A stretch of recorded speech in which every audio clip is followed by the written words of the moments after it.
So I think a lot of FDI is flowing into India because it is a highly trusted destination. The pandemic has taught us some very tough lessons, both for India and the United States. One is that we can trust each other and that we are friends and that we should do more together.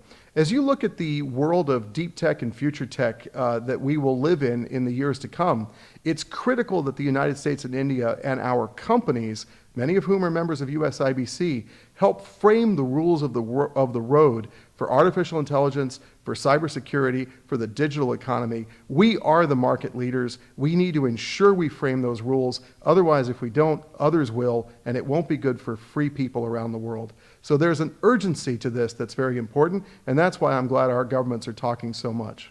Well, let's see what comes of it. Obviously, things are pretty tough between the US and China, but these are giant economies, and there is so much that our economies do with one another. China is still a very large trading partner of the United States.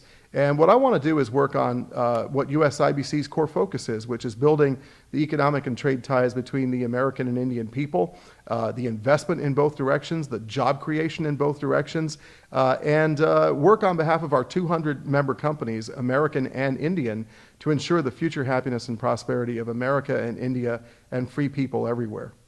Well, let's leave it to both governments to make news. I am a pensioner, and so I should not. But what I would say is that the degree of confidence and the degree of friendship between the United States and India on the economic and trade front is something that is very new. I remember when things were very different between the United States and India, where we almost took glee in fighting with one another on the public stage on economic and trade issues. And I think that it's a sign of the maturity of our relationship that we now have a very productive, private, collaborative dialogue on our problems with each other. And in public, we are the best of friends because we are good friends. And so I've noticed the real warmth in the relations between Minister Goyal and Secretary Raimondo, Minister Goyal and Ambassador Tai, and that is exactly how it ought to be between the world's greatest democracies. And it will allow us, that confidence in public will allow us to fix and address the issues between us in private.